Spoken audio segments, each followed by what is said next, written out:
Okay, everybody, it's February 20th, and we got some extra time today, so I decided I'm going to go ahead and do the second video.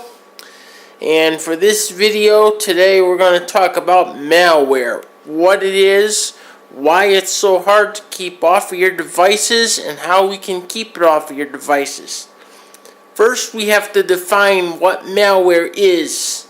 And malware is a general term that myself and other people use to group together all of the various types of malicious software that can get on your devices.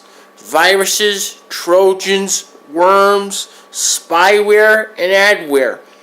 And if anyone would like me to go over the actual definitions for those terms in detail, please let me know. The problem with malware today is that it is produced in extremely large quantities by the Internet Underground, and we'll be doing a full video on this Internet Underground. It actually may be a series of videos on the Underground in a while. It's produced in very large quantities to the tune of approximately 1 million new pieces of malware per day. That is just a staggering number when you think about it. And the problem with this number is that in order for your antivirus program to pick up a new piece of malware, it has to be analyzed, and what we call a definition has to be created for it. The problem is that this analysis must be done by specially trained humans. There's no way to automate it, there's no way to speed the process up or anything. And there's so much new malware released every single day that it's not possible for all of the antivirus companies to adequately keep up with all the malware that's coming out. This results in one antivirus company may pick up a piece of malware that another antivirus company completely misses. The reason the other company missed it is because they have not created a definition for that piece of malware yet. We also have heuristic scanning, but that goes a little bit beyond the subject of what I want to get into right now for this particular video.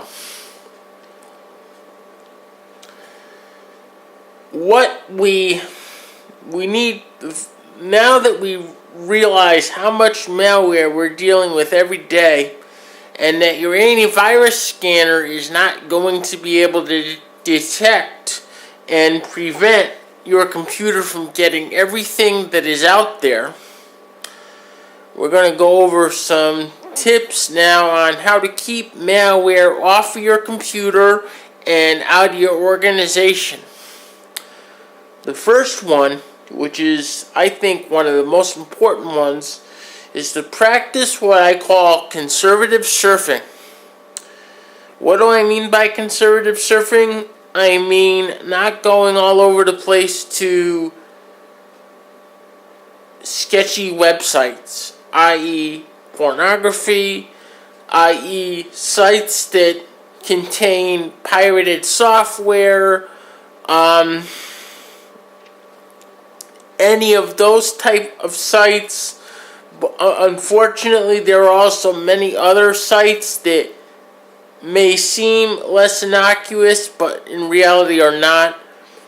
Some of the most infected machines that come in here are brought in here, in fact, by teenagers.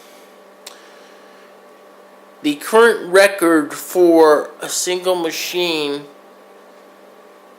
having the most malware is just over 5,000.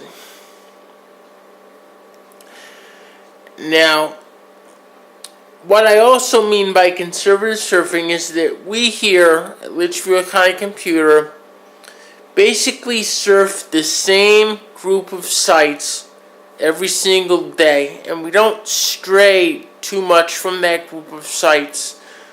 I'm probably the one that strays the most, but even I am mindful of a potentially malicious site. And there's a lot more hints and tips that I may talk about. For example, when we have a major celebrity death, i.e., some of you may remember when Michael Jackson passed away. As soon as that happens, we have malicious actors that will put up malicious websites and do what we call black hat search engine optimization, which I've talked a little bit about before. And what they will do is they will actually get their sites optimized for keywords relating to the death of Michael Jackson, and they will put those sites as the #1 search on Google, Yahoo, Bing, and all the other search engines. Then they just sit and wait for people to click on them. Then at that point, it's basically all over. Your machine is infected with a new piece of malware that your antivirus didn't pick up and couldn't stop. But you could have stopped it. You could have stopped it by not clicking on that link.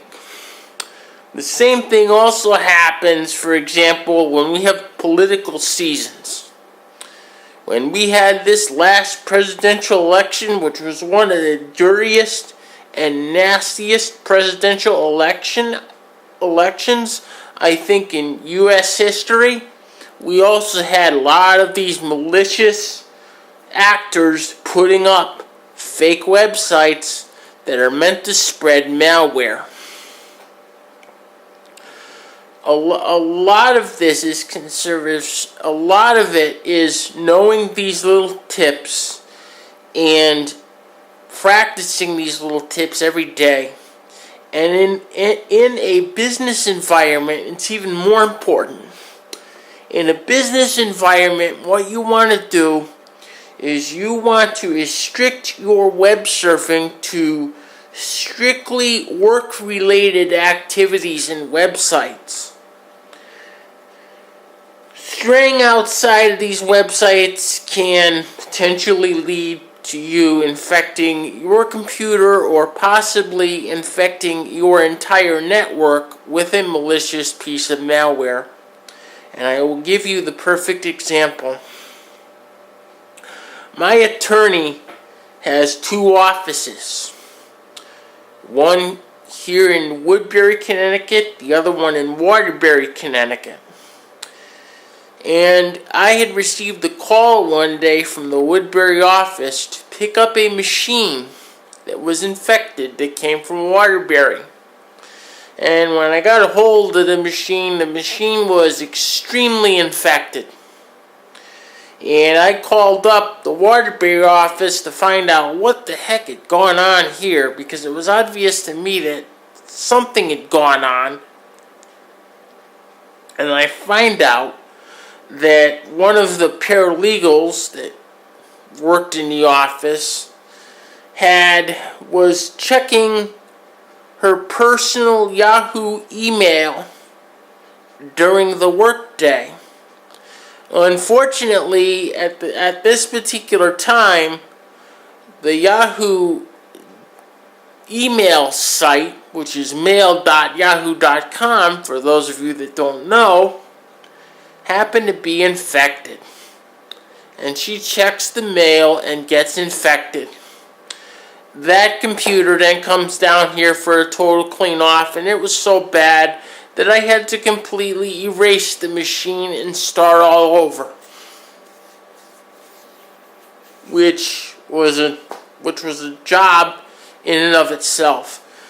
Then the next day I get another call.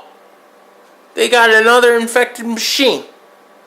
And it's the same thing as the first machine that I was in the process of cleaning off. So I call up the office again and ask them what happened.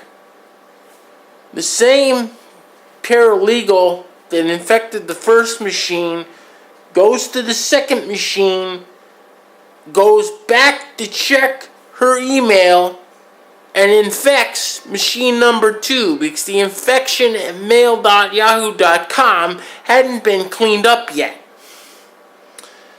Oh boy. Then a third or a second employee goes and infects a third machine a day after that. End of the story. I had to do 3 formats on 3 machines for a total of $450 for the job. Needless to say, my boss wasn't too happy. He actually called all the staff in for a meeting and said, look, we're going to make some changes. They implemented a no personal surfing during the workday rule, and they also switched browsers, and we're going to talk about web browsers in yet another video and the differences between all the browsers. But they switched browsers too, and with those 2 changes, I actually never received another computer from that office for a virus infection after that.